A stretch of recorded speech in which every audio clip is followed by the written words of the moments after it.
I said, my wife's pregnant. What the fuck? Dude, you can't just fucking leave her fucking hanging out with a fucking knapsack. And who are you, man? I said, my wife's pregnant. It's 2 in the morning. I don't, dude, what the fucking go. Just, all right, man. We'll see yourself another time. What the fuck? And the next morning he called up. He's like, he went to Ben Affleck's and Matt Damon, which was bizarre because his first wife used to date Matt Damon. Oh, really? Hence the Skylar in the movie in Good Will Hunting. You know how Matt Damon's character fell in love with the girl named Skylar. Right. That's her real name. And so Skylar used to really date Matt Damon, and then Lars eventually married that Skylar. And I'm like, you're hanging out with the guy that used to, like, be with your wife, man? It's fucking weird, no? Fuck that guy. You won. Move on. Did he care or no? No. He's like, they're great guys. They're great. And they are. It's, hung out and talked to them. Ben Affleck was a lot bigger than I thought. So I would never trash talk him because he will kick my ass. Yeah, really? Oh, he's a big way guy? big. I remember him that night. He's bigger than I anticipated.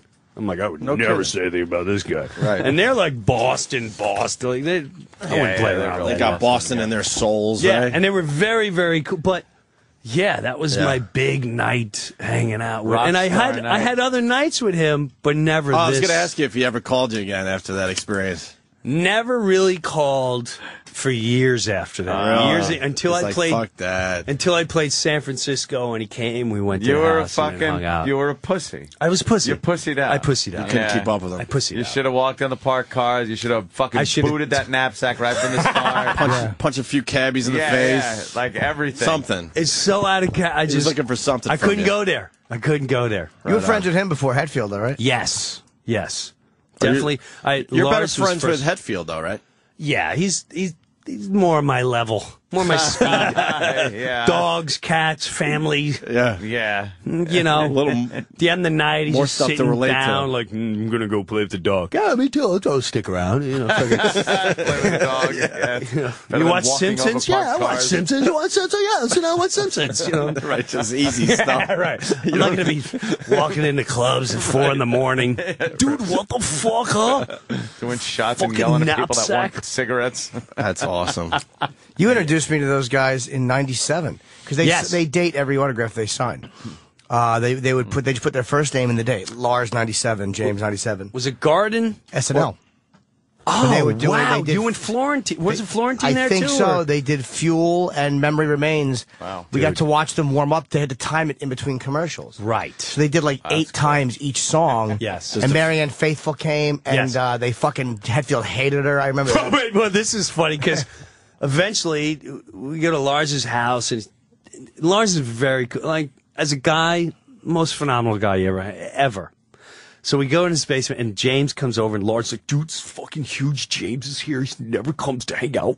So I'm down there, and I go, listen.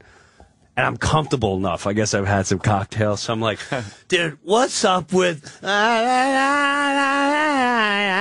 memory? Like, who invited that chick? And Lars's head is sweating, and James is going, the more I would write it, the harder he would laugh.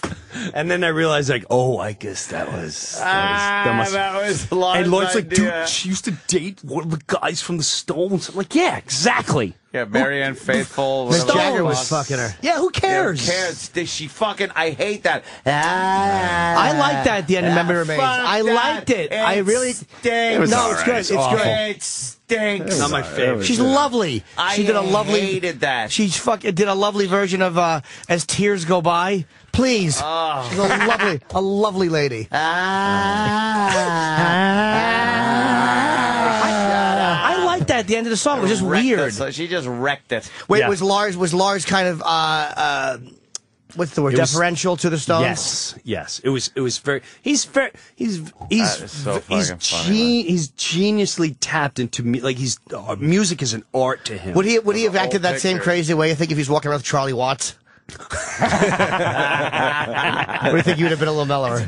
Maybe a little mellower. Maybe. I remember I remember seeing them. I don't know if I told you guys. They did this Music Cares Foundation thing, and I guess the music industry too. They have certain people they look up to, and who's is it Tom Waits, the guy? Yeah. I don't know anything about him, so not to disrespect him. I don't care. So the big thing for the night is Tom Waits is playing. All right, and it's Velvet Revolver's there, Alice in Chains, Ozzy's there, all these freaking. Sandra Bullock's there with Jesse James years ago. Metallica there. Fucking Flea and that whole jazz is there. So I do a thing there, and I'm just like, oh, wow, there's major musical heavyweights in here. But everyone's on eggshells because Tom Waits is coming, right? So there's an MC there, Greg Bernhardt. Greg Bernhardt. He has a show, right? You had one, whatever. I think he was in the building yesterday, actually. Okay, yeah. Glasses, right? He's hosting. And I have to say, he did a phenomenal, because when he was hosting this, I went, good luck. Yeah. He was phenomenal. So he's hosting this thing, and now they go, ladies and gentlemen, Tom Waits. And he doesn't come out.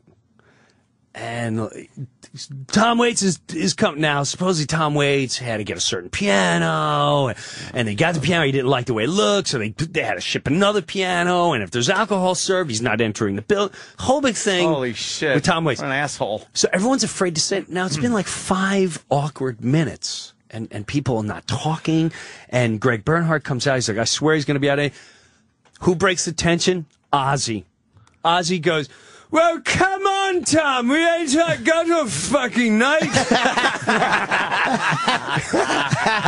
It's not a fucking Beatle. Let's go. Did he say that? Yes. He's not a fucking Beatle. And he came out, and then sure enough, Tom Waits finally came out. But until Ozzy said that, he broke all the tension. It was the funniest. That's great. I think it was one of the most memorable things I ever saw, and I belly laughed so hard. That's great. Come on, Tom. You ain't got a fucking night now. Jesus Christ, it's fucking 5 minutes. He's not a fucking Beatle. Unbelievable. Oh, it's awesome. Breuer's here. His new book is called I'm Not High. The book is great. Really, He's going to really be doing enjoyable. book signings all over the country. But tomorrow, right here in Manhattan at Borders on Wall Street, 100 Broadway at 12:30. And then tomorrow night, Barnes & Noble in Lake Grove, Long Island at 7 o'clock. But talks about the SNL years. My favorite story in the book about SNL was meeting Joe Pesci. You never heard that, man? Dude, I just about that chapter now. You know, we've heard bits these, and pieces. Thank you. Over the years, because we've known you forever, you've told all these stories on the air, off the air, hanging out at comedy clubs way too late after you're done doing your thing. But you went into detail about meeting Joe Pesci. Oh, that was. You really thought he was going to fucking whack you or something the first time you met him. I grew up with some characters, so I know that world kind of exists. And when he came in, I went from, I really thought I was going to be in all the Goodfellas movies. I really thought, and this is my door opening to, I'm out of SNL. Right. If De Niro's watching me and Scorsese's watching me and Pesci's watching me, that's my ticket. You're Bye, in. guys. I'm See out you of here. later. So he comes, I walk in, it was the most surreal moment in my life. I walk in, he's just sitting there, like just to see him. For me, that was such a, it's like, there's God. Yeah. And then there's Pesci. There's Pesci, and I walk in, and he's got the suit on. He's smoking a cigar. He's got a pinky ring, and he's got cufflinks, and he's going on. He's just staring at me, and I'm like, oh, Mr. Pesci, wow, I'm so excited. I can't thank you enough for being here. He's like, yeah, sit down. He goes, you going to thank me for giving you a career? I laugh, and I think it's funny, and then he starts going on some gibberish talk about, of all things, Beavis and Butthead. He's like, I like comedy. I like the Butthead, the Beavis and Butthead. They're funny. And then he starts dropping some names and like gibberish. He's like, me and Jack, we were talking the other day. Me and Jack and Bobby, we were having dinner together and blah blah. And I'm just like, did he just say Jack as in Jack Nicholson, Bob as in De Niro. Like, what the fuck is going on? And then he got dead serious. And he goes, are you Italian? I said, no, I'm not Italian, but I grew up in Long Island. And I didn't ask you, grew up with Italian. I said, are you Italian? Are you fucking Italian? I said, no, I'm not Italian. And where do you get off saying Dago, Wop, Guinea? I never hear Spick or Monkey or Mick. I never hear that. But you have no fucking problem saying Guinea, Wop, Dago when you're on a fucking show? That don't. It bothers me to say that, especially when you're not a little fucking Guinea. That bothers me. And I thought he was kidding. Oh, and I went, well, it's the writers. I said it's the writers. On the writers. Pass the buck. Nice. And he goes, you mean Frank? Yeah, I talked to the writers. So he already knew. Oh, shit, yeah. He already knew one of the writers. He goes, Frank, but here's the thing. I'm an actor, you're an actor. At the end of the day, it doesn't matter what the script says. It doesn't matter what anyone writes. It what comes out of your mouth. That's what people listen to. They don't give a shit who wrote it. So, again, it don't bother you that you say such racial slurs like Guinea, Wop, and Dago when you're not even Italian? And I just sat there like, whoa, is this really? And like an idiot, I said, you should hear what they really want me to say. All of a sudden, you're a kid. I really was. Just do it. I really was. And he goes, and now, as I'm saying, I'm like, no, don't say this. And as it comes out, he goes, like what? Like what? And I went, well, it's not really you. He's like, no, tell me, what do they really want you to say? What do they really want you to say? I said, it's more about De Niro. What do they say about De Niro? Now, like, oh, God. I said, well, they write a lot of jokes about him dating black chicks. He goes, now that's funny. You should say that. That's fucking funny. Now that's fun. That's humor. And then he went on this whole tangent about how his grandfather came here and he helped build half Lower Manhattan, and his family built it. I'm not an animal. You portray me as an animal. I'm not an animal. I don't walk around beating people in this. You portray me like I'm some kind of monster. You're doing a character of characters of me in a movie, and I don't appreciate the way you portray me. And I sat there and I asked him are you being serious? Yeah, and then he took it to he's like, yeah, I'm being fucking serious. Of course I'm being serious. That won't bother. You know, it's like that family members going, oh, you gotta see this guy. He's always portraying you as a savage. You beat people up, and he goes, and Bobby, by the way, he's a little more intelligent than the way you make him. We'll go, a little bit, a little this. He's not a fucking retard. I'm going, oh my God. I really thought he was gonna take out a contract and go, now from now on, anything you make, you gotta come to me. Yeah. And you sign right here. And I own you from now. I really thought that was going down. And it ended with me almost, I'm not exaggerating. There's part of me wanted to cry. I really did.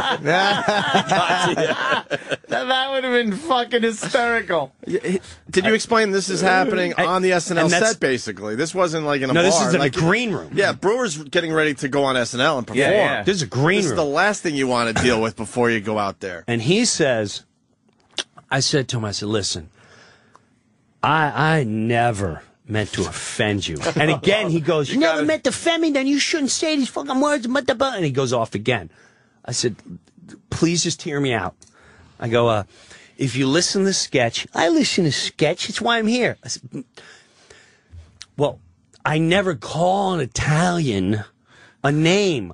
I always refer to the people on the panel as what do you think I'm some kind of... And he goes, don't fucking imitate me in front of me. I don't like that. So I go, excuse me. I go, what do you think I'm some kind of whacked out wop? What do you... Are you accusing me? And that's why, as your character, I get mad at the other guy. And I said, you know what?